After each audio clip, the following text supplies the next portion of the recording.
Hi and welcome. In this video, we're going to be reading The Beauty and the Beast. Let's see what happens here. Once there was a rich merchant who had 3 daughters. The 2 oldest were very pretty, but the youngest daughter was beautiful, so everyone called her Beauty. That made her sisters horribly jealous. All the young men in the city wanted to marry Beauty's sisters, but the sisters were picky about husbands.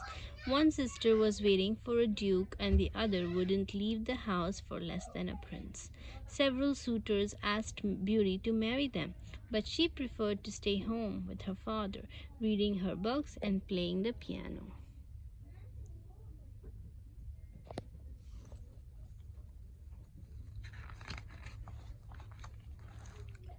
Then came a bad day.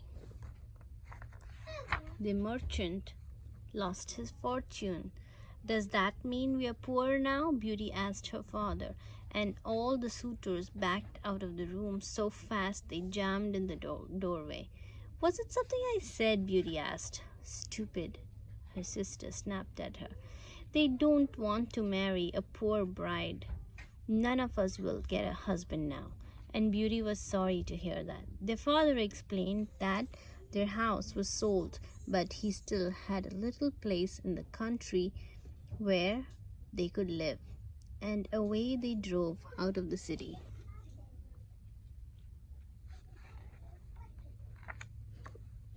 They traveled for miles and miles. The 2 older sisters were horrified by the countryside. It was full of plants and not a clothes shop in sight. Eventually, their father pulled up in front of a ramshackle little building. "Why have we stopped at this ruin?" they asked. "This is it," he said. "This is our new home." And the 2 sisters had hysterics. We'll soon learn to look after ourselves and be farmers," their father comforted them.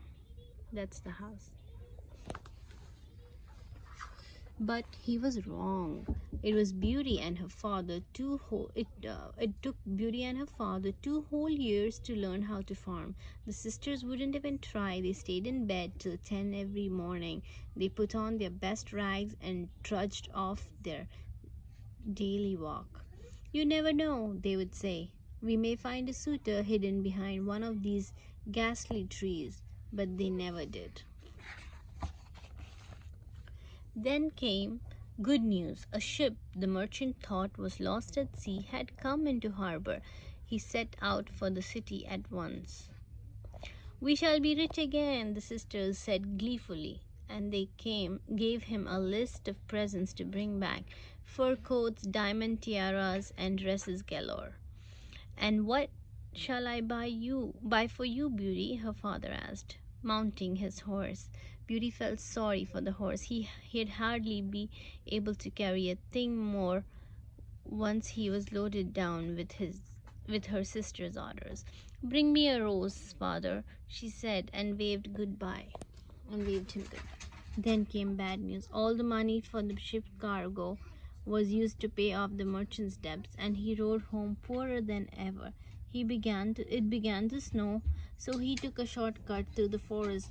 But an icy wind blew the snow into a violent blizzard, and he lost his way. He knew he would soon die of cold, and then what would happen to his daughters? Suddenly, he saw a light through the trees. He staggered towards it and found an avenue that led him to a deserted courtyard. His horse trotted into a stable and set to work on some hay. A blast of wind swept the falling snow aside, and the merchant saw a vast mansion ahead with candlelight twilight twinkling in each window. He stumbled through the snow to the front door and knocked. It swung open, and he entered A dining hall with a log fire and a table laid out with supper for one person. Steam rose from his soaked coat as he warmed himself at the fire and waited for the owner of the house to arrive. But no one came. He was starving. By 11 o'clock, he gave in and ate the supper himself. Then he found a bedroom and fell fast asleep. Look at the cheetah. Yes, it is. Cheetah, look to the fire. Yeah, we'll go. The next morning, look at this story. You want to read this with me? So this is about three sisters, and the dad lost everything so far. So now the dad was a merchant, but all his ships drowned and stuff, and like he lost all his money. So now he's coming back, and he stopped at a place. And the next morning, the merchant looked down from his bedroom window onto a garden of flowers. The deep snow had disappeared. This place is a bit strange, he murmured. Time to leave, but his clothes were missing, which was awkward. See how they write awkward here? See how they spell awkward? Can you spell awkward? W-K word A-R-D word awkward. He had no choice but to put on a new suit that was laid out on a chair. It fit perfectly. Downstairs there was a cup of hot chocolate on the table, his favorite breakfast, so he drank it. My thanks to the good fairy that owns this house, he called, and he set off through the gardens to find his horse. As he passed under an archway of roses, he remembered Beauty's request and picked one for her. At once on an ear-crunching sound bled. Beauty and Beast. Yeah, it frightened the wits out of him, and there, bearing his way, was the most terrifying, foulest creature he had ever seen. For more terrifying, it could talk. Ungrateful man, it growled. After all I've given you, you steal my roses? Die! The merchant fell over in terror and pleaded for his life. I meant no harm, my lord, he gabbled. The name's Beast, it snarled. Mama, I picked it for my daughter. Die for that person? Yeah, because he came out, he's like, why are you taking my thing? He looked and he said, why are you stealing my roses? But he just wanted a rose for his daughter because his daughter asked him to bring the rose. Yeah, I'm reading. Anything I'll do downstairs? After we read the story though. Okay, so what happens is the father's taking a rose to give it to his daughter, but the beast gets mad. You're stealing my rose. You die, he says. This is the beast says die. But the beast is telling him, now I'm gonna kill you. Why did you steal my thing? He let him inside the house to stay for the night because he was tired.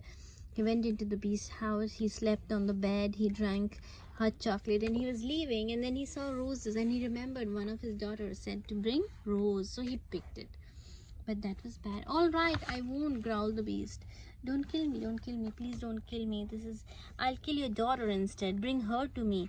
Get on your horse and fetch her. There's a chest of gold to go with you. Bring your daughter here in 3 months or die yourself. The merchant promised to do as the beast asked, though he had no intention of letting Beauty die such a terrible death.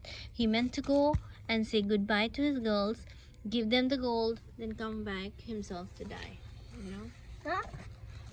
So he has to come back. The beast has told him, you can go now, either you come back or you bring your daughter. I'm gonna have to kill one of you. He's mad at them because he's told. As soon as the merchant is the dad, he was a merchant, reached home, and he owns ships which bring things and stuff like that. So the merchant told his daughters. The 2 older daughters began to cry. They turned to Beauty. Now look what you've done, stupid. They said, we're going to be orphans. You know what orphans are? Means the they don't have a mom already, and if the dad dies, then they become orphans.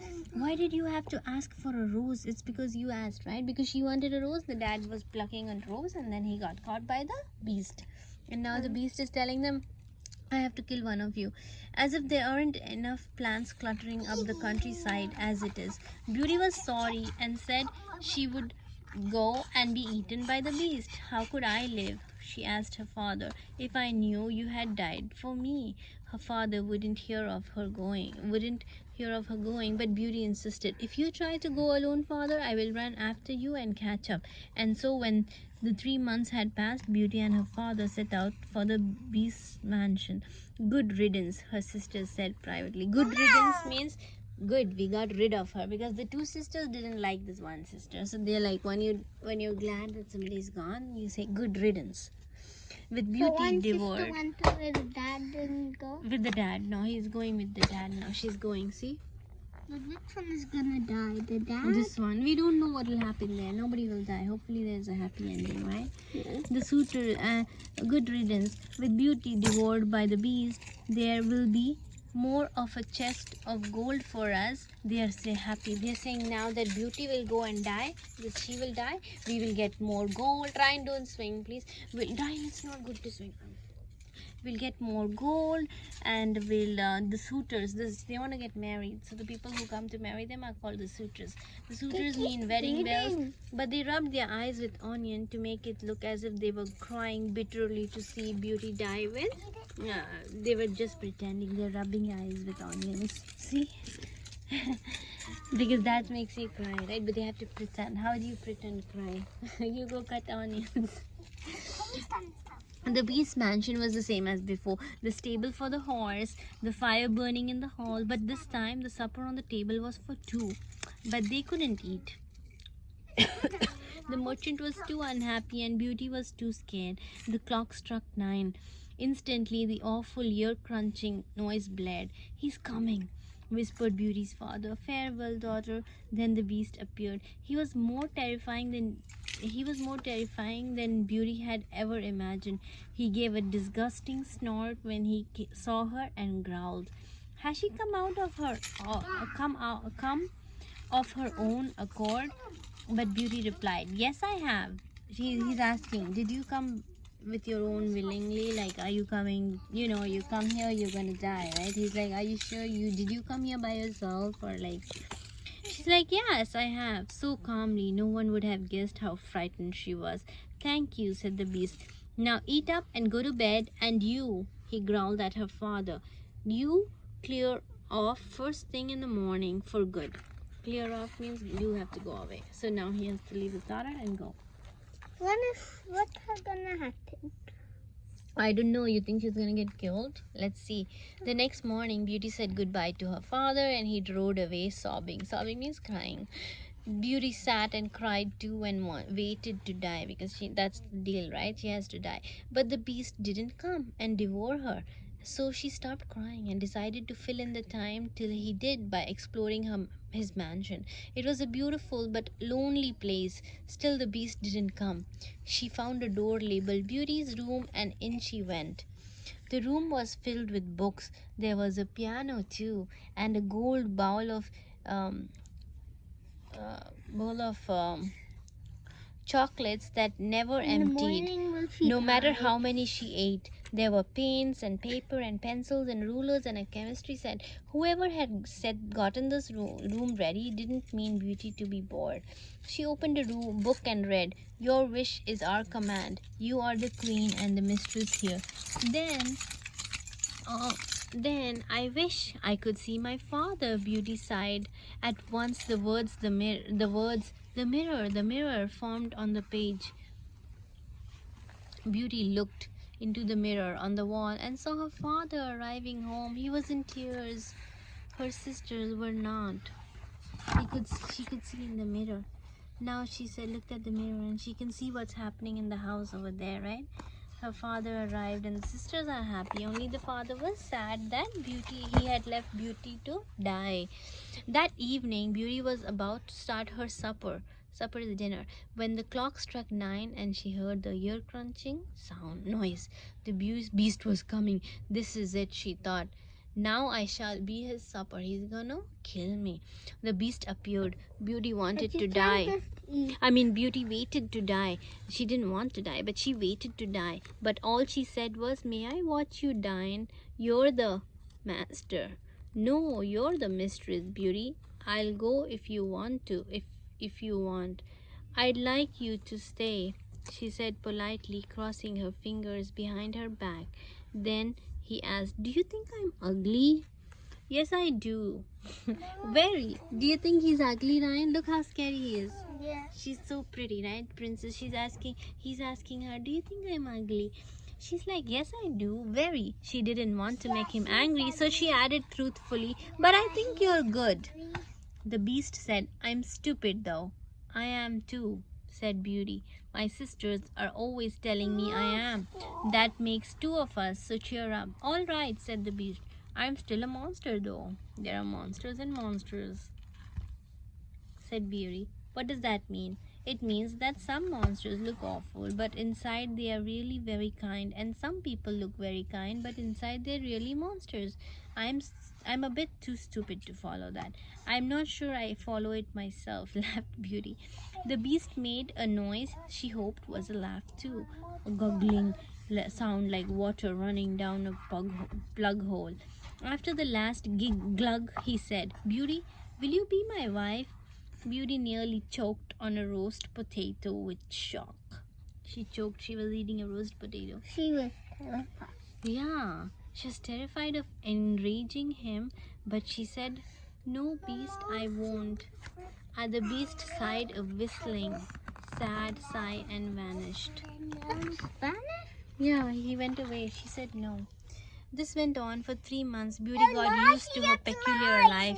There were always so much to do, and each day there was a new and ever more stunning dress to wear. She began to look forward.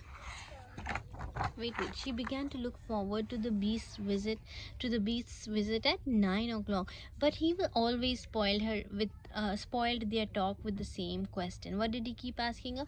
Beauty, will you be my wife? I'll always be your friend, Beauty would reply. Is that enough? And the beast would give his whistling sigh and vanish. He wants to hear yes, that she'll marry him. One day, Beauty looked in her magic mirror and saw her father. He was alone and he was weeping because he thought she was dead. That night, she asked the beast if she could visit him. I'll die of grief if I don't go, she told him. The beast said, I love you too much to refuse you anything, but I know you'll stay with your father once you get there, and then I'll be the one who dies of grief. But Beauty promised faithfully to be back in a week's time, and the beast said he trusted her to keep her word. Place your ring on the table next to It is the story. It is the Beauty and Beast. Table next to your bed tonight, he growled, and you'll wake up at home. So tonight you just have to put your Really is ring. Beauty and Beast. Yeah, it is the real Beauty and Beast. Beauty and Beast. Yeah. So she did, and when she woke up the next morning, she was in her old bed, which was a bit lumpy, she noticed, compared with her bed at the mansion. Then a servant came running, her sisters came running, their new husbands came running, and her father came running. He was so pleased to see her, he could not stop hugging her. And look at all these gorgeous clothes she's brought with her, the sisters marveled, unpacking a trunk that had arrived with Beauty. They began trying the things on, but boom, in a split second, the pretty clothes turned into silly knickers, and the sisters had to cover themselves up in Beauty's sheets. The sisters were furious that they had been made to look ridiculous in front of their new husbands, even though the husbands were as boring as dishwater. One was too clever by half, and the other too handsome to be true. The sisters stomped down the garden to plot and plan. We'll make her break her promise to return in a week. Then the beast will eat her, said one. We'll beg her to stay. When the week is up, we'll pretend we love her to bits, said the other. That will be the hardest part, her sister replied. It'll be so hard to fake that you love someone, right? But that'll be at the end of the week. That's exactly what they did. They tore their hair and wailed. Tears ran down their cheeks, and they said, Beauty, Beauty, don't go back. And Beauty was so happy to see that at long last her sisters really and truly liked her. She didn't mention how strongly they smelled of onions and agreed to stay on. This time also they were using onions to cry. I'm sure the beast won't mind. Just one more week, she said. But at the end of that week, the same thing happened, and at the end of the following week, too. Then one night, Beauty dreamed she saw the beast lying in his garden by the fountain. He was dying. Because remember, if she didn't come back, he will die of being alone.